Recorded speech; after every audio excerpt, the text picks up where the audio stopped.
Times Network special. I'm Deepak Bopara, and with me is my colleague Dharani Balasubramaniam. Today joining us is a guest who's one of the most brilliant minds in the country. Now he at this point in time is shouldering the hopes and aspirations of 1 billion Indians. Well, more importantly, of course, he's now planning to, write a new chapter in Indian space odyssey. We have none other than Mr. Somnath, the chairman of ISRO, joining us. Thank you so much for joining us today, sir.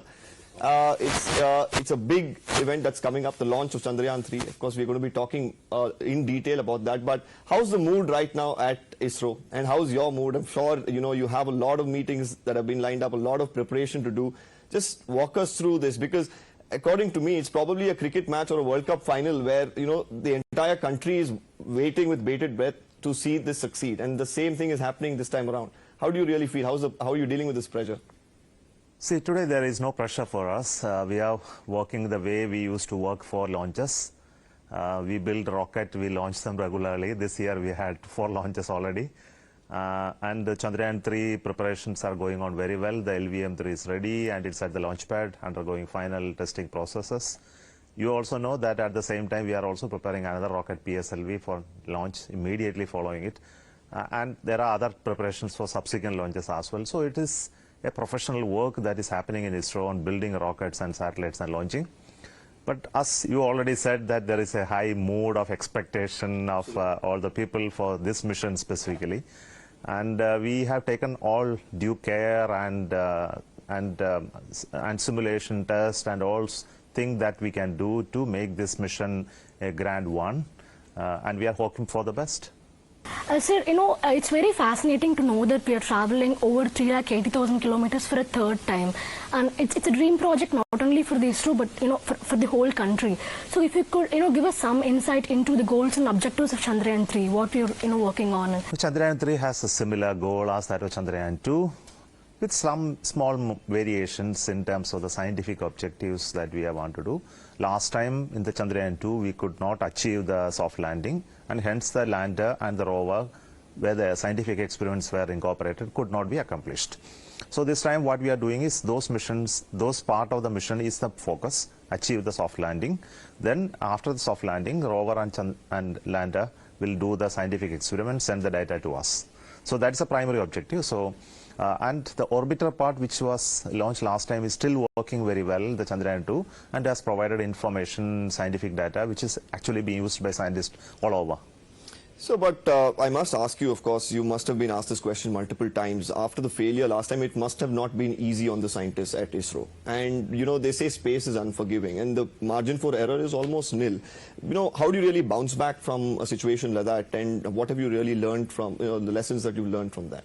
Failures are always difficult. As you know, there are a lot of questions asked, whether did you do it properly? There were any, any errors that could have been avoided. No, your understanding level, was it proper at that point in time? All these questions do come. And unlike any other accidents that you happen on a terrestrial situation, the hard landing on moon leaves no proof to us immediately. But of course, we can reconstruct through the orbital data, and what could have happened are scenarios that we find out by simulation. And the scenarios we found out over the last many years, and it has been a very tedious work. First part was establishing what went wrong, and that went through very rigorously, bringing in a lot of experts from ISRO and outside, and we could reasonably find out what could have gone wrong. We also looked at what can wrong further than what actually happened. There were any resident errors and resident issues that could have manifested otherwise. So all these were the second part of the journey. The first part is establishing what went wrong. Second part is what can go wrong and how do we really do this modification, and then do the modification. Then final part is test it to a perfection, to a level that we have not done before. So all this happened in the last 2 years plus, and we made the next craft, the lander, the orbiter, and the rover again. Except with that orbiter part is slightly different without the scientific experiments on board. And the rover also went through a series of testing, simulations to a higher level of dispersion handling capability, and we are there now with the Chandrayaan3 on board LVM-3. So it has been a very, very tough journey for the entire team of Chandrayaan3 project, they went through very rigorous, unforgiving lessons in their life, answering so many questions and reviews, etc. And I'm very sure that through that process, they would have become stronger. You have to be a master, isn't it? Because you have to tell them that there is no room for error. See, we always tell this because the space, as you mentioned, the crux of the problem is that there are thousands of things happening in it, and there are so many variables that are there, and your ability to foresee a priori and design it with very low margin is the art. So we don't have very high margin like terrestrial structures or systems, but in space we need to keep the margins very low so as to save mass, and it has to handle uncertainties beyond those margins. So this is a tough job. So you'll have to predict how much things can go beyond our expected boundaries and how to take care of it. So this is the art at which we are perfected now. There were certain level of boundaries that we designed last time. Now this time we have to expand the boundary. And when you expand boundary, it has its own implications like increased mass, increased power, increased overheads. So we have to handle that with the available capability of the rocket. So this is the thing that we did. Sir, in terms of the build and the technical capabilities, how different is Chandrayaan3 from Chandrayaan2? And also talking about the landing spot, which spot in moon are we planning to land, and why did we choose that spot? What is the reason behind choosing that spot? You are on your first part of the question related to the change from Chandrayaan2 to Chandrayaan3. Essentially, the same three constituent elements of the Chandrayaan3, like the orbiter, which is now called the propulsion module, the lander, and the rover, are still there. The orbiter part is not having any significant payloads like last time. Its primary job being take the lander and the rover to a 100-kilometer orbit around the moon after the injection to the Earth orbit. And we have improved the propulsion module this time. This time the propulsion module is not improved. It is we removed the payload elements and it is given task only to do the function of reaching it up to the moon. And the second part is the lander is now heavier by almost 200 kilogram plus. What we did is there are many more changes done in the lander, primarily to handle higher velocities of landing. Then it has more energy generating capability like solar power capability. It has more propellant to handle dispersions and propulsion uncertainties. It has new sensors which will take care of the sensor failures if at all it happens. It has new algorithms and software sitting there which are made wider to handle. Its control and guidance algorithms and softwares have been modified and capable of handling multiple paths of travel to reach the land, etc., etc. So essentially these are the changes. The scientific part of the experiment, the payloads on board lander and rover are one and the same. So now the Russians, the Americans, the Chinese, they've all carried out lunar missions. How different is India's lunar mission? This particular Chandrayaan, what are we looking to study? What are the kind of intel that we'll gather from this? Share this insight with our viewers. See, moon has been well studied. I think the astronauts from US have gone many times to moon and collected samples and brought there. Russians have not gone physically, but they have sent robots there, and other nations also did. But mind you, our Chandrayaan-1 discovered the presence of water molecules on the moon. So if you ask this question, what you are going to find new, there is always an element of surprise in this. So what you can find is always dependent on how good your instruments are, how good your ability to detect new scientific findings are. So, and we have identified specific scientific objective in this mission which has not been done before. So that is an interest. And more importantly, there is an increased interest in moon from everybody, even now, even after it has been explored. So the extent of exploration that others have done are limited. Let us understand that. Because some few missions to moon doesn't mean that you understood everything about the moon. So there is still significant scientific interest on moon. So this time we are looking at specifically on the regolith. The physical characteristic of the moon surface is what we are focusing on. And very close to that surface, the atmosphere, the characteristic of the atmosphere. And we are also looking into the tectonic activity. That is like we have a very sensitive acceleration measurement system which will measure what is happening inside the moon. So these are the three physically, measurement scientific objectives. With 5 instruments we are trying to do this. I am hoping that there is something new we'll find out. So we will also find out the elemental composition of moon, which has been somewhat studied, but there are other ways of doing it in better manner. So this is on in situ evaluation, which we are doing this time. But the most important part of this is that there is a growing global interest in moon, and we being a very leading space nation cannot go behind, and we need to demonstrate our capability to reach this uncharted lands and establish our own flag on the place. I think that is very important. Sir, if you can shed us some light in the, on the challenges that were faced by ISRO during the making of Chandrayaan3. What did we go through? Now that the satellite is ready, the rocket is ready, but if you can shed us some light on the challenges, the path, the journey. See, after the last Chandrayaan2 mission, then the effort of understanding it and making correction has been very, very difficult. The most important thing we did is we charted a set of tests over the last 1.5 years, 2 years of time, is to conceive those new tests and then execute them, which made us to make many models of the Chandrayaan2 lander, and it went through a series of tests. One of the important tests I can tell you that we flew the entire thing on a helicopter over a terrain to simulate the travel of the lander on the moon and how the entire instrumentation will work while it is actually moving on the surface of the moon. So this is one important measurement, and we found a lot of interesting outcome out of it, which helped us in modifying many of the algorithms and sensors. The second test is using a propulsion module. We had to simulate the landing process. And this landing process we have not done earlier with entire elements of the lander in that. We tested only the propulsion system. But this time we thought that we will put the sensors, the electronics, everything on board and see the interaction between them. And we have to conduct this test in various simulation conditions, including terrain simulation. And so there was many tests which was been successfully conducted to do this. The third was in landing, how to land on surfaces which has boulders, tilt, and the regolith, the surface which is texture, which is similar to that of the moon. So we simulated a test, created test beds, then strengthened the entire landing lug and its energy receiving capacity almost significantly higher. Then so many tests were done to the limits of its performance and strengthened the landing legs as well. And the other most important thing I can tell you is development of a new measurement system on board Chandrayaan2 to find out the velocity. Earlier we had only camera which will look at the terrain of the moon and then find out based on the images, we can find out what is the speed. You know, unlike a car which is driving on the road, the speed is measured by the rotation of the wheel on the relative movement between the wheel and the earth. If the wheel is not touching, you cannot measure the speed. Only inertial system can measure the speed. So the relative measurement between surface and this is done by the camera. But this time we have introduced another interesting measurement called laser Doppler velocimeter, which actually measures the velocity in 3 directions using a very new instrument we developed in-house, and that is being used. So all this happened last 2 years.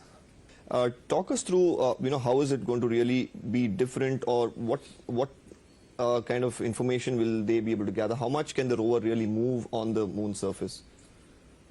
Okay, there is no much difference in terms of scientific instruments like last time. So after the rover coming out, we will be seeing it using the camera on the lander. And so will our viewers be able to see it? Is it going to be broadcast? It won't be a real-time broadcast because there is some amount of processing delay, but it will be reasonably real-time for you to see. But then we will ensure that the rover moves only within the vicinity of the lander for the time being, because we have to only look at some of the typical terrain where we need to do the experiment. We don't have to move far away. I think the far away is not an objective at this point in time. And it is going to live there only for the first lunar day. So we have to complete the instruments testing and also conduct the actual experiments in very short possible time.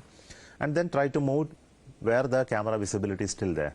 And if you find any interesting objects there, like the boulder, etc., where you can want to go, I think those decisions can be taken. Maneuverability, of course, will be very high in terms of still there. So we will look at it, what all we can do within the location. But if the location where we are landed is not that very safe for doing a lot of maneuvers, possibly we may not do.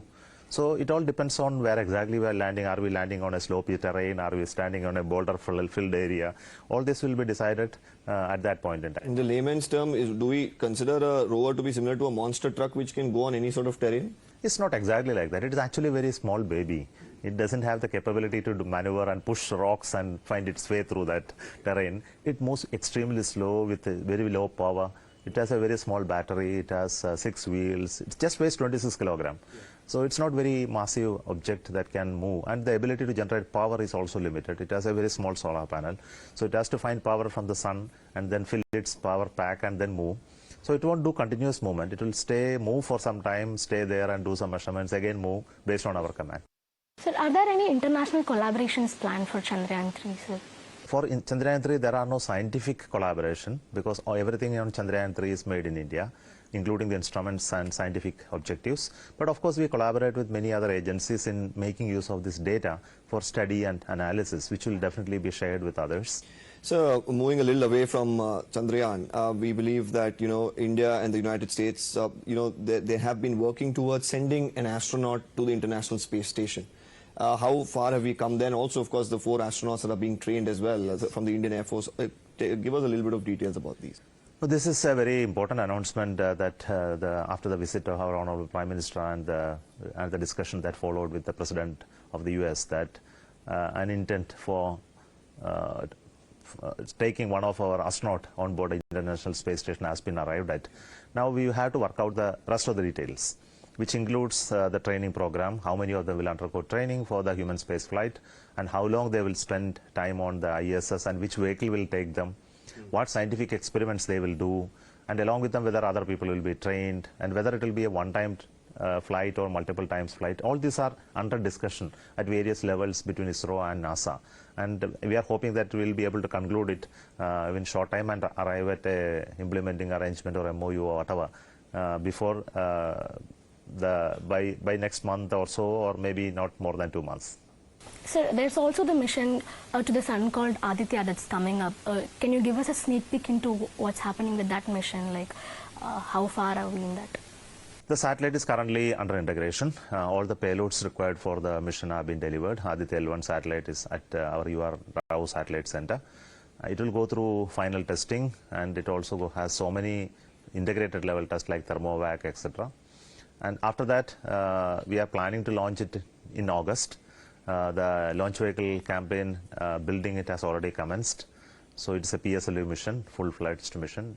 And it will launch it to the Lagrangian L1 point, which is also similar to the launch like we are taking place in a geosynchronous orbit, a very highly elliptical orbit, which will be further taken to a still bigger orbit, which is almost 3 times the distance of the moon. So it has to travel that much distance, so it will go there and get captured at around the L1 point.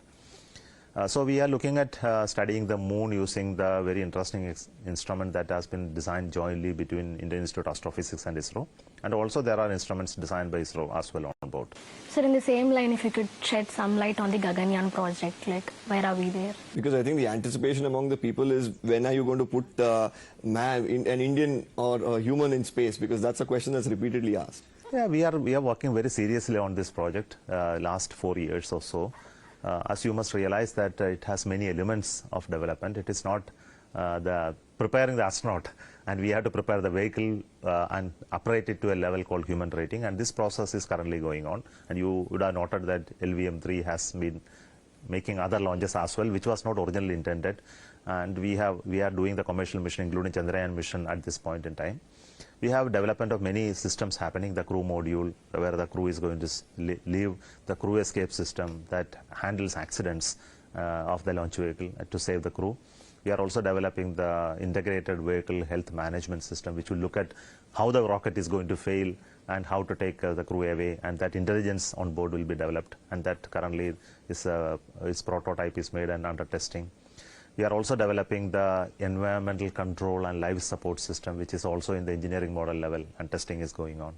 But the most important thing which we are now going to do in August, I think you will hear this news that immediately after this mission, Chandrayaan mission, we will be working on the first abort mission of the Gaganyaan, which is called the test vehicle mission, in which the crew module will be taken to almost an altitude of 14 kilometers, and we will fire the crew escape system and see how it takes the crew away from the vehicle which is going to explode now, and then bring back using the parachute system.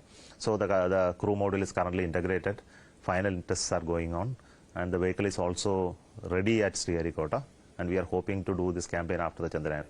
So ISRO is basically focusing on the safety of our crew more than anything else. You must also agree with me that that is the most paramount thing, that technically everything is there, But then the handling the danger of any mission failure, which can always happen, and at that point we should be able to bring the crew safely. So there can be only two outcomes in a human spaceflight mission. Either they go to orbit and they come back safely, or if the vehicle don't take them, they still come back safely. There is only two options. There are no other option in between.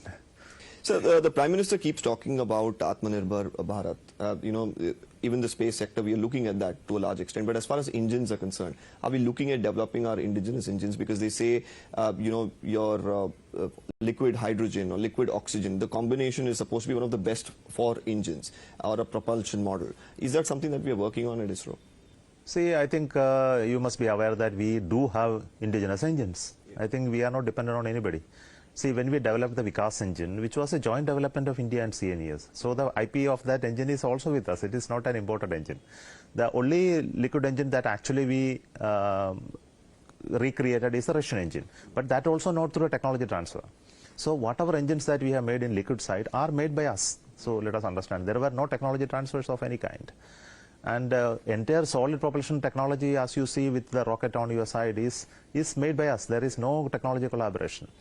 And the C-25 engine, which is that of the LVM-3 cryogenic upper stage, which uses hydrogen and oxygen, is also designed from fundamental principles here and manufactured and tested and launched. So we have absolutely full knowledge of liquid engines. But what we want further is the heavier versions of the liquid engine, and also working on semi-cryogenic engine, LOX methane engine. So the semi-cryogenic engine currently we have in the process of manufacturing, and one of the engine assembly is under testing in our new facility, and we hope that the testing process for another year or so or more will continue for perfecting the engine, and more models are to be made and tested.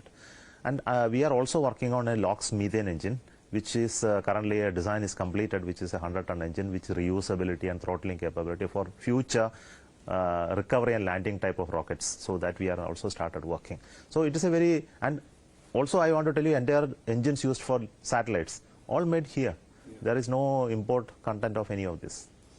Well, sir, this has been a very intriguing, conversation with you. Thank you for, sharing all of these details and giving us your time. And like I said, the hopes and aspirations of 1 billion Indians are with you. And let's hope that at the end of August, there's good news for all of us Indians. Thank you so much. And that's all from us. On the other side, news and updates continue. Don't go anywhere.